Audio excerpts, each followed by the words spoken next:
युरोपमध्ये एका माणसाने आपल्या भावाचा खून केला होता. जेव्हा तो माझ्याकडे आला तेव्हा तो अत्यंत मानसिक यातनांमध्ये होरपळत होता. त्याला वाटत होते की या भयानक कृतीबद्दल ईश्वराने त्याला शिक्षा करायला हवी. त्याच्या पत्नीचे त्याच्या भावाशी अनैतिक संबंध असल्याचे त्याला आढळले होते. एके दिवशी त्याने दोघांना रंगेहात पकडले. रागाच्या आवेगात त्याने भावाला गोळी घातली. काही वर्षांनंतर त्याची भेट एका अमेरिकन महिलेबरोबर झाली.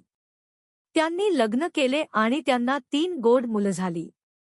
आज तो अनेकांना मदत करण्याच्या स्थितीत आहे.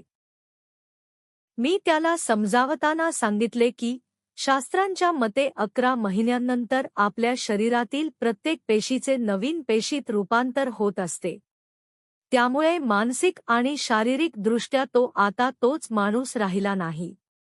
कधी काळी त्याने खून केला होता, पण आता त्याचे आयुष्य आध्यात्मिक स्तरावर उन्नत झाले आहे. त्याच्या मनात शुभेच्छा आणि प्रेम काठोकाठ भरलेले आहे.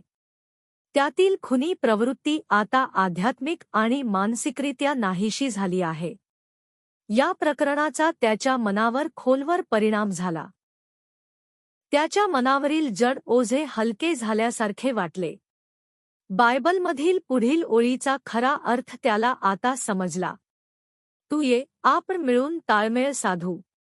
ईश्वर म्हणाला, तुझी पाप कितीही रक्तरंजित असली तरी ती बर्फासमान पांढरी होतील. ती कितीही लाल असली तरी शुभ्र होतील.